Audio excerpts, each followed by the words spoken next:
इस वीडियो में मैं बात करने वाला हूँ राज समानी के बारे में, इंडिया के सबसे बड़े पॉडकास्टर, जिनको आज मैं पूरा एक्सपोज करने वाला हूँ। सारी चीजें बताने वाला हूँ कि उन्होंने अपनी लाइफ में क्या क्या किया और किस वजह से वो इतना वायरल है।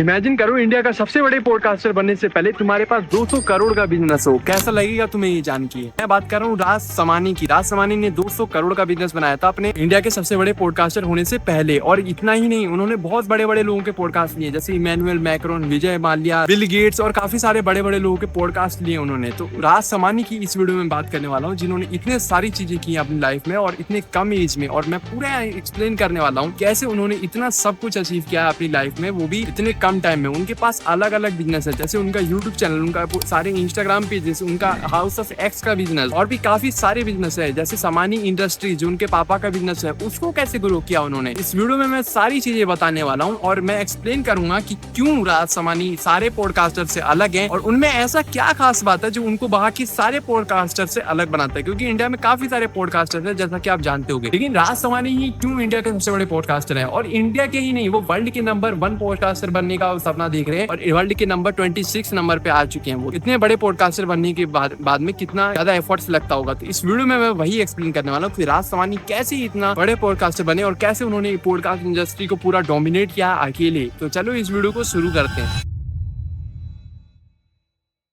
राज समानी 29 जुलाई 1997 में पैदा हुए थे, यानी कि वो जेनजी से भी पहले के जनरेशन के हैं। लेकिन उन्होंने फिर भी अभी इस पूरे मार्केट को डोमिनेट कर रखा है, क्योंकि वो एक सिंधी फैमिली से आते हैं। बट ये कोई एक जेन्युइन रीजन नहीं हो सकता, लेकिन सिंधी फैमिली से आने की वजह से उनकी परवरिश ऐसी हुई है। उनके पापा एक बिजनेसमैन थे, जिन्होंने 30 साल से अपने समानी इंडस्ट्रीज नाम की बिजनेस को कर रहे थे। उनका बिजनेस मॉडल था सर्फ साबुन, ये जितनी भी चीजें घर में यूज होती हैं कपड़े वगैरह धोने के लिए, उन सारी चीजों में उनका बिजनेस था। लेकिन वो बिजनेस एनुअल रेवेन्यू जो कर रहा था वो 40 लाख का कर पा रहा था, जबकि 30 साल से उनके पापा बिजनेस कर रहे थे और 40 लाख को उन्होंने 200 करोड़ पर पहुंचा दिया। राज समानी की बात कर रहा हूँ। राज समानी ने अपने पापा के बिजनेस को 40 लाख से 200 करोड़ पहुंचा दिया, वो भी अपने एंटर होते ही। और ये एंटर हुए थे अपने 16 साल की उम्र में, जब उनके पापा को एक डायबिटिक अटैक आया था। लेकिन सबको लगा हार्ट अटैक आ गया। तब राज समानी को ये रियलाइज हुआ कि मेरे को अपनी जिम्मेदारी खुद संभालनी पड़ेगी। तब उन्होंने जाकर के अपने मार्केट को समझा और उन्होंने अपने पापा के बिजनेस में हाथ बताना स्टार्ट किया। स्टार्टिंग में वो स्कूटर पे जाते थे अपने पापा की कंपनी के, मतलब अपनी कंपनी के प्रोडक्ट्स को लोगों को शोकेस करने के लिए। और उन्होंने बहुत सारी एफएमसीजी कंपनीज में भी अप्लाई किया था, जैसे आईटीसी, पर उनको उन कंपनी से कोई भी रिप्लाई नहीं आया। तो उन्होंने खुद ही अपने पूरे मार्केट को डोमिनेट करना स्टार्ट कर दिया, जैसा मैंने बताया, स्कूटर पे जा करके। और ऐसा करते करते उन्होंने 200 करोड़ की कंपनी बना दी थी अपने पॉडकास्ट चैनल को स्टार्ट करने से पहले। और इस इंडस्ट्री में, पॉडकास्ट इंडस्ट्री में घुसने के बाद तो उन्होंने और भी बहुत बड़े बड़े चीजें की है, मैं आगे बताता हूँ। राज समानी ने अपना बिजनेस 2014 में स्टार्ट किया था पॉडकास्ट का, और उन्होंने अपने बेडरूम से स्टार्ट किया था, यानी कि वो अपने बेडरूम में बैठ करके वीडियोस बनाया करते थे। आप उनके चैनल के ओल्डेस्ट वीडियो में जाएंगे तब आपको पता चलेगा कि उन्होंने अपने बेडरूम से लेकर के कैसे इतने बड़े स्टूडियो और इतना बड़ा सक्सेस का जर्नी को पूरा हासिल किया है। लेकिन उनकी जर्नी इतनी आसान नहीं थी जितनी आपको लगती है, क्योंकि स्टार्टिंग में जब वो वीडियोस बनाते थे तब उनको गेस्ट नहीं मिलते थे। गेस्ट उनको मना कर देते थे उनके चैनल पे आने के लिए, क्योंकि उनका चैनल बहुत बड़ा नहीं था और वो बहुत वेल नोन क्रिएटर नहीं थे। लेकिन उन्होंने कभी हार नहीं मानी। उन्होंने बहुत सारे लोगों को कोल्ड ईमेल्स करना स्टार्ट किए, जिसकी वजह से उनको कुछ 1-2 गेस्ट मिलते थे। यानी कि उन्होंने अगर 100 या 110 कोल्ड ईमेल्स किए, तब उनमें से उनको 2 या 4 के रिप्लाईज मिलते थे, जिनमें से 1-2 गेस्ट उनको आते थे। और वो उनके छोटे से कमरे वाले स्टूडियो में बैठ करके शूट करते थे और उसको ही अपलोड किया करते थे। लेकिन यही करते करते उन्होंने पूरा अपने मार्केट को डोमिनेट किया है, और वो भी इतने आसान तरीके से। तो मैं तुमको पूरा समझाता हूँ कि उन्होंने आखिर किया कैसे है ये। तो उनका सबसे पहले बिजनेस मॉडल, जो कि पॉडकास्टिंग का है, जिसको तुम सब लोग जानते होगे, वो इतना इजीली नहीं बना है जितना तुमको लगता है। क्योंकि पॉडकास्टिंग एक ऐसा बिजनेस है जिसमें तुमको बहुत सारे तरीके के नीशेस को एक साथ हैंडल करना पड़ता है। जैसे कि वो बहुत सारे तरीके के अलग अलग पॉडकास्ट करते हैं, मनी से रिलेटेड, फाइनेंस से रिलेटेड, डिवोर्स से रिलेटेड और एजुकेशन से रिलेटेड, बहुत सारी चीज़ों से रिलेटेड। पर उनको इस सारी चीज़ों को करने के लिए उनको पूरा रिसर्च करना पड़ता है। उन्होंने इससे कुछ दिनों पहले अपने इंस्टाग्राम पे एक वीडियो पोस्ट की थी, जिनमें उन्होंने दिखाया था कि उनके 6 महीने के रिसर्च पेपर्स इतने सारे थे जितने हमने पूरी जिंदगी में, अपने बचपन में पढ़ा नहीं होगा। तो उन्होंने इतना सारा रिसर्च करना पड़ता है उनको एक वीडियो को शूट करने के लिए। और एक पॉडकास्ट 3-3, 4-4 घंटे का होता है। उतना शूट करने के बाद जाकर के उसको एडिट करना और हर दूसरे दिन, तीसरे दिन ये चीज करना, इतने सालों से लगातार। उनके वीडियो पे 2000 से भी ज्यादा वीडियोस अपलोडेड है। और उनके पूरे अभी सब्सक्राइबर काउंट्स हैं, लाइक 14 से 15 मिलियन उनके सब्सक्राइबर्स काउंट है। अभी फिलहाल में उनके चैनल पे। राज समानी के अभी चैनल पे 14.8 मिलियन से भी ज्यादा सब्सक्राइबर है और उनके एनुअल व्यूज है वो 400 मिलियन से भी ज्यादा आते हैं। लेकिन जिस टाइम पे उनके पास गेस्ट नहीं होते थे वो मोटिवेशनल वीडियोस भी बनाया करते थे। यानी कि उनका पॉडकास्ट का जर्नी बहुत ही ज्यादा अलग रहा है बाकी सभी लोगों से। उनके पास कभी कोई बहुत ज्यादा रिसोर्सेज वाली चीजें नहीं थी, लेकिन उन्होंने फिर भी कभी हार नहीं मानी। जैसे तुम लोग अपने चैनल पे या फिर अपने किसी भी बिजनेस में किसी भी ड्रीम को हार मान जाते हो और आप वही सारी चीजें करने लगते हो जैसे बाकी लोग कर रहे हैं। राज समानी यूनाइटेड नेशंस के यंगेस्ट स्पीकर है, यानी कि उन्होंने स्पीच दी है यूनाइटेड नेशंस में, वो भी इंडिया की यंगेस्ट बने हैं वो।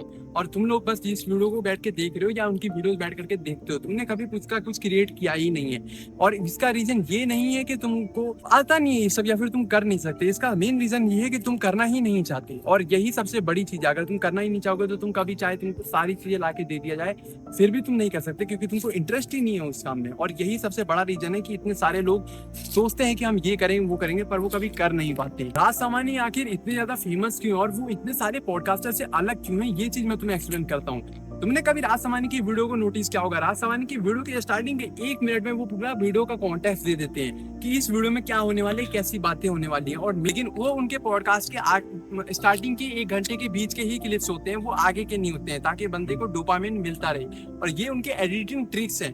पर बाकी जो उनका बोलने का तरीका है वो बहुत ही हम्बल है। वो उन्हीं कंटेंट को प्रेफर करते हैं जिन कंटेंट से लोगों को इन्फॉर्मेशन या नॉलेज मिले। वो कंटेंट प्रेफर नहीं करते जिसपे व्यूज ज्यादा आते हैं, क्योंकि बाकी सारे क्रिएटर्स जो है वो ऐसे टैबू टॉपिक्स को कवर करते हैं, जैसे कि इस टॉपिक को कवर करते हैं क्योंकि इसमें बहुत ज्यादा व्यूज आते हैं। बट वो इस तरीके के टॉपिक्स को कवर करते हैं, लेकिन वो बहुत सारा प्रोफेशनल डॉक्टर के साथ और बहुत ज्यादा इन्फॉर्मेशन के साथ। ये नहीं कि ये करना है वो करना है, इस तरीके के टॉपिक्स को वो बनाते ही नहीं कभी, क्योंकि उनको पता है वो पूरे साल में 250 से भी ज्यादा पॉडकास्ट को रिकॉर्ड करते हैं, लेकिन वो अपलोड सिर्फ करते हैं 150, क्योंकि वो बाकी सारे पॉडकास्ट जो वो रिकॉर्ड करते हैं वो सारे उनमें इन्फॉर्मेशन नहीं होती है जिसको वो चाहते हैं लोगों को स्प्रेड करना। तो जब इन्फॉर्मेशन नहीं होगी वीडियो के अंदर तो वो उसको अपलोड ही नहीं करेंगे। और यही उनका कहना है कि अगर वीडियो में इन्फॉर्मेशन नहीं है तो कितना भी बड़ा गेस्ट क्यों ना आ जाए हमारे पॉडकास्ट में, हम उसको लाइव नहीं करेंगे। और इसी वजह से उनका पॉडकास्ट बाकी सारे पॉडकास्ट को डोमिनेट करता है। उनके पास ऐसी पॉडकास्ट होते हैं जो 15 मिलियन व्यूज तक को जा सकते हैं, लेकिन वो फिर भी उस चीज को अपलोड नहीं करते हैं, जिसकी वजह से उनको काफी बार ट्रोलिंग भी झेलनी पड़ी है और कितने बार कंट्रोवर्सीज भी हुई हैं उनको इसी चीज का लेकर के कि उन्होंने अपने गेस्ट को बुलाया, पूरा शूट किया, पर उन्होंने अपलोड नहीं किया, क्योंकि उनको दिखा कि इस पॉडकास्ट को अपलोड करके लोगों को कोई नॉलेज नहीं मिलेगी या लोगों को कोई फायदा नहीं मिलेगा। राज समानी फोर्ब्स मैगजीन के 30 अंडर 30 के अंदर भी 2024 में आ चुके हैं और उन्होंने अपनी बहुत ही ज्यादा famous book build don't talk भी लिखी है, जो कि अभी अमेज़न पे बेस्ट सेलर पे चल रही है। कुछ दिनों पहले मैंने देखी थी। और वो इसीलिए हो रहा है क्योंकि उनके पास इतना बड़ा सब्सक्राइबर और इतना बड़ा ऑडियंस बेस है कि वो अपने बुक्स को और अपने सारे प्रोडक्ट्स को सेल कर पाते हैं। उनके पास एक हाउस ऑफ एक्स नाम का बिजनेस भी है जिसमें वो क्रिएटर्स के साथ मिलकर उनके ब्रांड्स को लॉन्च करते हैं। जैसे कि उन्होंने एक परफ्यूम ब्रांड किया था, मेरे को नाम नहीं पता, लेकिन वो बहुत सारे अलग अलग बिजनेसेस के साथ मिलकर के वो बिजनेसेस भी लॉन्च करते रहते हैं। और ये उनका दूसरा बिजनेस है जिसमें वो काफी सारे अलग अलग बड़े बड़े इन्फ्लुएंसर्स के साथ मिलकर के इस चीज को करते हैं। राज समानी आखिर स्टैंड आउट इसलिए करते हैं क्योंकि वो एक पॉडकास्टर बनने से पहले ही एंटरप्रेन्योर बन गए थे। उन्होंने 200 करोड़ का बिजनेस बना दिया था। उन्होंने लोगों की साइकोलॉजी को समझ लिया था, इसलिए उन्होंने पॉडकास्ट इंडस्ट्री को पूरा डोमिनेट करने में इतना इजी रहा उनके लिए, जो कि इजी नहीं था फिर भी उन्होंने काफी इजीली किया है, बाकियों से काफी इजी, क्योंकि उन्होंने पहले ही बहुत ज्यादा एक्सपीरियंस गेन कर लिया था। उनकी सबसे बड़ी चीज है कि उन्होंने कंसिस्टेंसी के साथ मेहनत की। उन्होंने कभी भी बीच में ऐसा स्किप नहीं किया या फिर उन्होंने ये नहीं बोला कि मेरे से नहीं हो पा रहा है, व्यूज कम आ रहे हैं या फिर कुछ भी ऐसी चीज जिससे कि उनको डिमोटिवेशन फील हो। वो कंसिस्टेंटली अपना काम करते रहे और कंसिस्टेंसी की वजह से वो आज इतने बड़े पॉडकास्टर बने। बाकी सारी बातों को साइड में रख दे तो सबसे बड़ी चीज यही आती है, वो है कंसिस्टेंसी। क्योंकि जब उनके पास कोई स्टूडियो नहीं था, कुछ भी नहीं था, तब उन्होंने कंसिस्टेंटली काम किया।